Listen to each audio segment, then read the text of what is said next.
Hello दोस्तों, स्वागत है आपका अपना चैनल उपेंद्र मैथ में। आज हम लेकर आए हैं साइंस का सेट नंबर 19, जो कि आपके रेलवे के सभी एग्जाम जैसे आपका एलपी टेक्नीशियन हो गया, आरआरबी ग्रुप बी हो गया, एनटीपीसी हो गया, जीए हो गया या आरपीएफ कांस्टेबल हो गया, सभी के लिए महत्वपूर्ण होगा। क्योंकि रेलवे में साइंस 25 से 30 नंबर पूछा जाता है, इसलिए आपको साइंस को अच्छे से तैयार करना बहुत ज़रूरी है। उसके लिए previous year question plus mock test देना अनिवार्य है। हम आपके लिए लेकर आए हैं प्रीवियस ईयर क्वेश्चन का प्रैक्टिस सेट, जिससे कि आपका प्रीवियस ईयर क्वेश्चन भी कवर हो जाएगा और प्रैक्टिस सेट भी साथ में कर लेंगे। जब भी आप प्रैक्टिस सेट करें, साथ में पेन और कॉपी लेकर बैठें, ताकि आप नोट कर पाएँ कि आपने कितना सही किया और हमें लास्ट में ज़रूर कमेंट करें।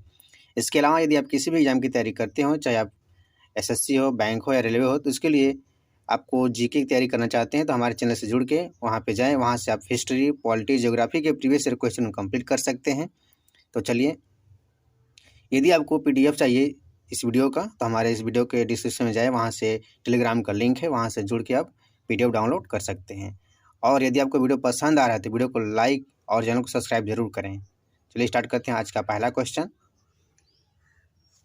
प्रश्न है आपका, 10 किलोग्राम वजन वाले सूटकेस को उठाकर एक प्लेटफार्म पर खड़े यात्री द्वारा किया गया कार्य आपको बताना है। ऑप्शन आपके सामने हैं 100 जूल, 0 जूल, 98 जूल और 980 जूल। हम इसे समझ लेते हैं। W बराबर होता है एफ एस कॉस थीटा, यानी कि जब कार्य कब होगा, जब बल और बल की दिशा में विस्थापन हो तथा उनके बीच में एंगल कुछ हो, तब कार्य होगा। आप देख लेते हैं, जैसे कोई व्यक्ति है और वह एक सूटकेस लिया है, अपने सर पे सूटकेस लेकर क्या है, एक जगह पे खड़ा है, यानी कि बल किधर लग रहा है, बल को जो बल की दिशा है वह नीचे लग रहा है, क्योंकि जी के कारण जो बल लग रहा है वह नीचे लग रहा है। और इधर पे खड़ा यानी विस्थापन कुछ नहीं हो रहा है। यदि विस्थापन नहीं हो रहा है, इसका मतलब क्या हो, विस्थापन जब जीरो होगा तो W भी जीरो हो जाएगा। ठीक। और इसके अलावा यदि बल और विस्थापन के बीच में 90 डिग्री कोण बन रहा है, यानी कि यदि कोई व्यक्ति है, अपने सर पे वजन लिया है और प्लेटफार्म पे चल रहा है, तब भी उनके बीच में क्या बनेगा, 90 डिग्री कोण बनेगा। जब उस स्थिति में भी क्या होगा कि कॉस आपका 90 डिग्री का मान होता है 0, तो उस स्थिति में भी आपका कार्य क्या होगा, W 0 हो जाएगा। यानी कि कार्य के लिए विस्थापन होना चाहिए और कुछ एंगल होना चाहिए। ठीक है। अगर यदि 90 डिग्री का एंगल होगा तो भी कार्य क्या होगा, 0 होगा। इसे याद रखिएगा। यानी कि बल और विस्थापन के बीच में जब 90 डिग्री का एंगल बनेगा तब भी कार्य क्या होगा, 0 होगा। इसे याद रखिएगा। इस प्रश्न का आपका उत्तर हो जाएगा ऑप्शन बी, यानी कि 0 जूल। ठीक है। कोई व्यक्ति कितना हो समय तक खड़ा रहे लेकिन कोई कार्य नहीं करेगा, या वह वजन लेकर प्लेटफार्म पर चलता रहे तो भी कोई कार्य नहीं रहेगा, यदि विस्थापन और बल के बीच में 90 डिग्री कोण बनेगा। तो इसे याद रखिएगा। अगला प्रश्न है हमारा, नीचे दी गई कोशिकाओं को पहचान करें। ऑप्शन ए है बिक कोशिका है, बी है पेशी कोशिका, सी है अस्थि कोशिका और डी है तंत्रिका कोशिका। तो यह जो कोशिका है आपका तंत्रिका कोशिका है, यानी कि ऑप्शन डी इसका सही उत्तर हो जाएगा। याद रखिएगा। यह आपका तंत्रिका कोशिका का फिगर है, देख लीजिए। यह आपका क्या है, डेंड्राइट है, जो कि सूचनाओं का आदान प्रदान करता है। आगे हम देख लेते हैं। अगला प्रश्न है, एक ही तत्व या विभिन्न तत्वों के परमाणु मिलकर डैश बनाते हैं। ऑप्शन ए अणु, बी इलेक्ट्रॉन, सी आयन और डी प्रोटॉन। एक ही तत्व हो या भिन्न भिन्न प्रकार के तत्व हों, वे सब मिलकर क्या बनाते हैं, अणु बनाते हैं। यानी एक, दो या दो से अधिक तत्व जब मिलते हैं तो वह अणु का निर्माण करते हैं। जैसे आपका ये O2 हो गया, ऑक्सीजन अणु हो गए। एक ऑक्सीजन अणु, एक ऑक्सीजन परमाणु ये है और दूसरा ऑक्सीजन परमाणु ये है, दोनों मिलकर क्या बनाते हैं, आपका O2, यानी कि ऑक्सीजन के मॉलिक्यूल बनाते हैं। ठीक है, इसे याद रखिएगा। उसके अलावा जैसे कि आपका ये वाटर के मॉलिक्यूल हो गया, यानी कि देख रहे हैं हाइड्रोजन का एक परमाणु है, एक परमाणु ये भी हाइड्रोजन का है और एक ऑक्सीजन का परमाणु है, यानी कि दो हाइड्रोजन के परमाणु मिलकर और एक ऑक्सीजन के परमाणु मिलकर वाटर के मॉलिक्यूल यानी कि वाटर के अणु बनाते हैं। तो इसे याद रखिएगा, चाहे एक ही प्रकार के हों चाहे भिन्न प्रकार के हों, दो या दो से अधिक जब परमाणु मिलते हैं तो अणु का निर्माण करते हैं। यानी इस प्रश्न का उत्तर ऑप्शन ए हो जाएगा। प्रश्न है, किसके अनुरूप वस्तु की गतिज ऊर्जा की वृद्धि होती है? ऑप्शन आपके सामने है। एक हर्षण, बी है समय, डी सी है आपका द्रव्यमान और डी है गति। फार्मूला देख लेते हैं। के ई बराबर आपका होता है 1/2 mv²। यदि आपका द्रव्यमान क्या है, सेम है, तो वेग में जब यानी कि गति में जब वृद्धि होगी तो गतिज ऊर्जा भी क्या होगा, वृद्धि होगा। इसे याद रखिएगा। इस प्रश्न का उत्तर ऑप्शन डी हो जाएगा। अगला प्रश्न है आपका, निम्न में से कौन सा भाग आँखों को एक विशिष्ट रंग प्रदान करने के लिए उत्तरदायी है? ऑप्शन ए है कार्निया, बी है आइरिस, सी है रेटिना और डी है लेंस। तो इस प्रश्न का उत्तर आपका ऑप्शन बी हो जाएगा। जो आइरिस है वह आँखों को विशिष्ट रंग प्रदान करता है। ये वाला जो भाग देख रहे हैं यह आपका क्या है, आइरिस है। यही इसी से जैसे आपका आँख भूरा हो, काला हो, तो इसी के वजह से ही आपका विशिष्ट रंग प्रदान करता है। ठीक है। रेटिना पर जो प्रतिबिंब बनता है वह वास्तविक और उल्टा बनता है, इसे भी याद रखिएगा। अब हम चलते हैं अगले प्रश्न की ओर। अगला प्रश्न हमारा, निम्नलिखित में से क्या ठोस, द्रव और गैस तीनों रूपों में पाया जाता है? ऑप्शन आपके सामने है। धातु, बी है निष्क्रिय तत्व और सी है अधातु और डी है उपधातु। तो इस प्रश्न का उत्तर ऑप्शन सी हो जाएगा। यानी कि जो अधातु हैं वह आपका ठोस, द्रव और गैस तीनों अवस्था में पाया जाता है। जैसे हम देख लेते हैं, जैसे आपका क्या है, ग्रुप 18, इसे हम अक्रिय गैस कहते हैं। अक्रिय गैस, इसमें जो भी गैस हैं, मतलब जो भी तत्व हैं सारे गैस हैं और ये क्या है, अधातु है। उसके बाद ये आपका है हाइड्रोजन ग्रुप। ठीक है, हाइड्रोजन ग्रुप है। इसमें आपका ठोस भी है और द्रव भी है। द्रव कौन सा है, ब्रोमीन, याद रखिएगा। ब्रोमीन आपका द्रव है, यह कमरे के ताप पर द्रव अवस्था में पाया जाता है। ठीक है, इसे याद रखिएगा। अगला प्रश्न है हमारा, किसी वस्तु के संवेग परिवर्तन की दर बल की दिशा में आरोपित असंतुलित बल के समानुपाती होती है। इस नियम को क्या कहा जाता है? याद रखिएगा, इस नियम को हम न्यूटन के गति का दूसरा नियम कहते हैं। यानी कि इस प्रश्न का उत्तर ऑप्शन सी हो जाएगा। ठीक है, न्यूटन की गति का पहला नियम क्या कहलाता है? ये जड़त्व का नियम है। जड़त्व का नियम है, यानी कि यदि कोई वस्तु स्थिर है तो स्थिर रहेगी, या गतिशील है तो गतिशील ही रहेगी जब तक उस पर हम कोई बाह्य बल नहीं लगाते हैं। ठीक है, और दूसरा नियम और न्यूटन का तीसरा नियम क्या कहता है? यह क्रिया प्रतिक्रिया का नियम बताता है। ठीक है, इसे भी याद रखिएगा। अगला प्रश्न है हमारा, मानव उत्सर्जन तंत्र का चित्र आपको दिया है, नीचे दिया गया है। उस विकल्प का चयन कीजिए जो इसके ए और बी द्वारा नामांकित भागों के कार्य को निरूपित करता है। तो देख लेते हैं। आपका जो ए भाग है वह क्या करता है? मूत्र का निर्माण करता है। और जो बी भाग है वह मूत्र को संग्रह के लिए ले जाने का कार्य करता है। यानी कि ऑप्शन बी इसका ऑप्शन सी इसका सही उत्तर हो जाएगा। ठीक है, इसे याद रखिएगा। अगला प्रश्न है, जो आपका ए है, यही क्या है? आपका वृक्क है, और ये क्या है? आपका मूत्रवाहिनी है। इसे याद रखिएगा। मूत्रवाहिनी के माध्यम से ये कहाँ भेजा जाएगा? यह जो आपका मूत्र होगा यह आपका मूत्राशय में चला जाएगा। अगला प्रश्न है आपका, कैल्शियम हाइड्रोक्साइड का सापेक्ष द्रव्यमान आपको निकालना है। तो इसे हम देख लेते हैं। इस प्रकार के प्रश्नों को आप पहले से करके जाइएगा, क्योंकि एग्जाम में ज़रूर आएगा। तो आप पहले से किए रहेंगे तो आसानी से कर पाएंगे। देख लेते हैं। इसके लिए आपको कम से कम 1 से 30 तक द्रव्यमान संख्या और परमाणु क्रमांक आपको अवश्य पता होना चाहिए। उससे ज़्यादा हो तो और भी अच्छा है। कैल्शियम का परमाणु द्रव्यमान होता है आपका 40, हाइड्रोजन का आपका होता है 1, और इसके अलावा हम ऑक्सीजन का देख लेते हैं। ऑक्सीजन का होता है आपका 16। तो हम देख लेते हैं, 40 प्लस आपका हो गया ऑक्सीजन 16 प्लस 1 इंटू 2, तो 40 प्लस 34 यानी कि आपको हो जाएगा 74 यूनिट, यानी कि इस प्रकार से ऑप्शन डी सही उत्तर हो जाएगा। अगला प्रश्न है आपका,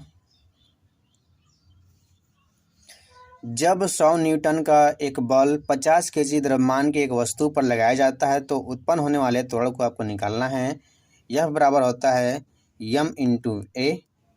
यह का मान दिया है 100 और m का मान दिया है 50, ये आपको निकालना है। तो ए का मान आपका आ जाएगा 2 मीटर प्रति सेकेंड स्क्वायर, यानी कि ऑप्शन ए इसका सही उत्तर हो जाएगा। याद रखिएगा, देखिए यहाँ पे मीटर प्रति सेकेंड स्क्वायर है, यहाँ पे मीटर स्क्वायर है, तो इसे भी याद रखना है। ठीक है, अगला प्रश्न है,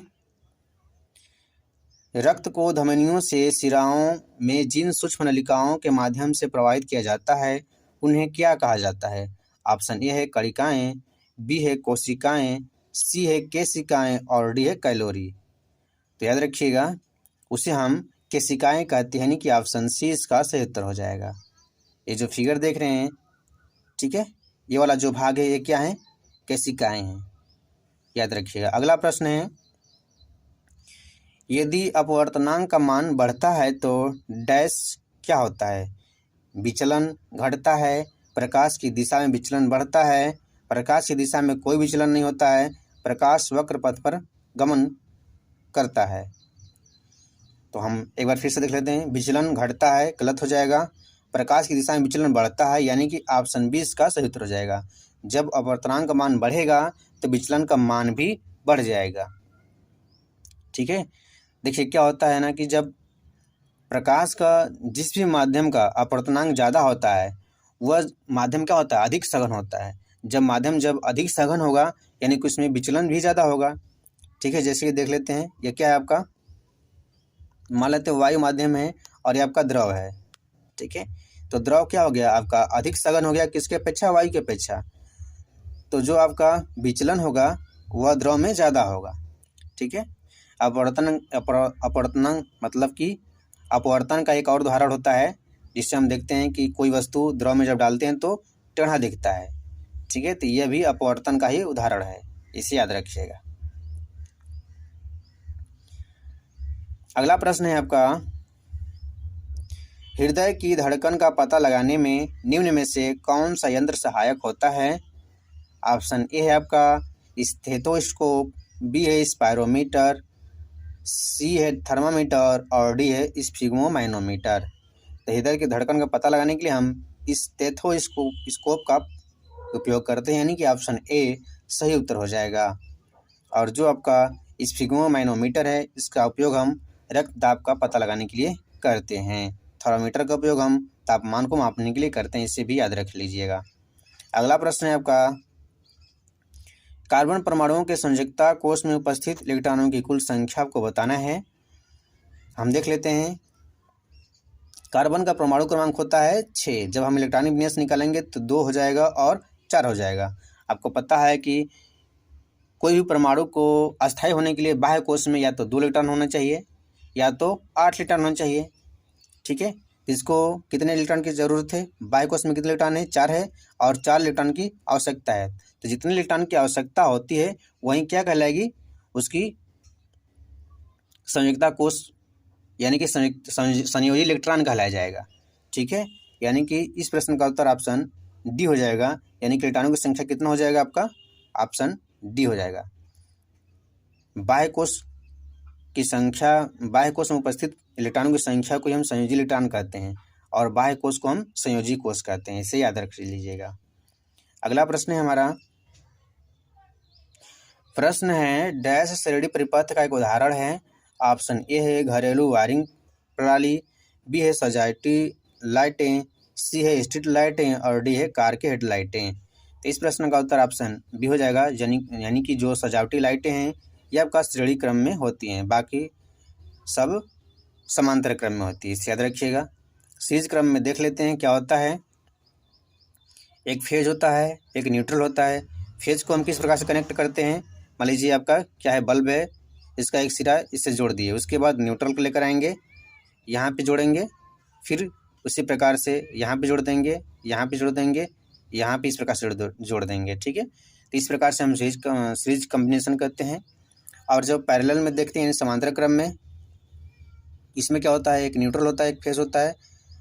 तो जो फेज होता है, बल्ब में 2 पॉइंट होते हैं, तो हर एक पॉइंट से हम एक एक फेज जोड़ देंगे। उसके बाद न्यूट्रल का भी हर एक पॉइंट से हम जो शेष बचेगा उसके पॉइंट से हम जोड़ देंगे। इसे हम पैरेलल कनेक्शन कहते हैं। ठीक है, अगला प्रश्न देख लेते हैं।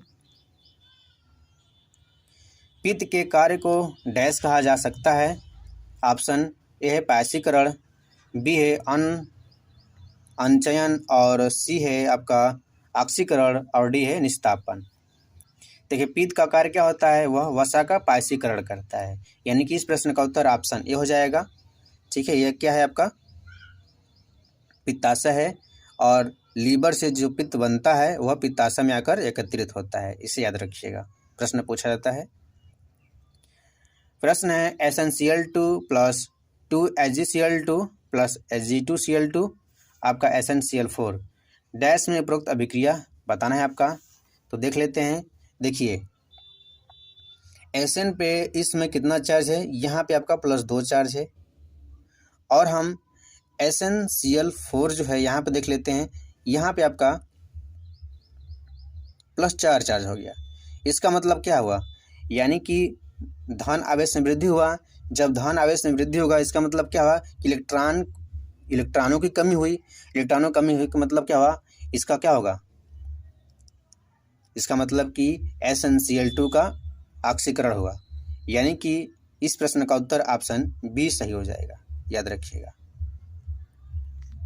अगला प्रश्न है, एक फ्यूज का कार्य सिद्धांत होता है। तो विद्युत धारा द्वारा उत्पन्न प्रकाश, बी है आपका विद्युत धारा द्वारा उत्पन्न ऊष्मा, सी है धारा द्वारा उत्पन्न विद्युत चुम्बकीय प्रभाव, और डी है विद्युत धारा द्वारा अवशोषित ऊष्मा। तो विद्युत फ्यूज का जो कार्य सिद्धांत है वह विद्युत धारा द्वारा उत्पन्न ऊष्मा है, यानी कि ऑप्शन बी इसका सही उत्तर हो जाएगा। इसे याद रखिएगा। जो फ्यूज होता है, फ्यूज वायर, इसका जो प्रतिरोध होता है वह ज़्यादा होना चाहिए, और जो गलनांक होता है कम होना चाहिए, इसे भी ध्यान रखना है। अगला प्रश्न है, आधुनिक आवर्त सारणी में कौन से 2 आवर्तों में 8 तत्व मौजूद होते हैं। तो हम देख लेते हैं।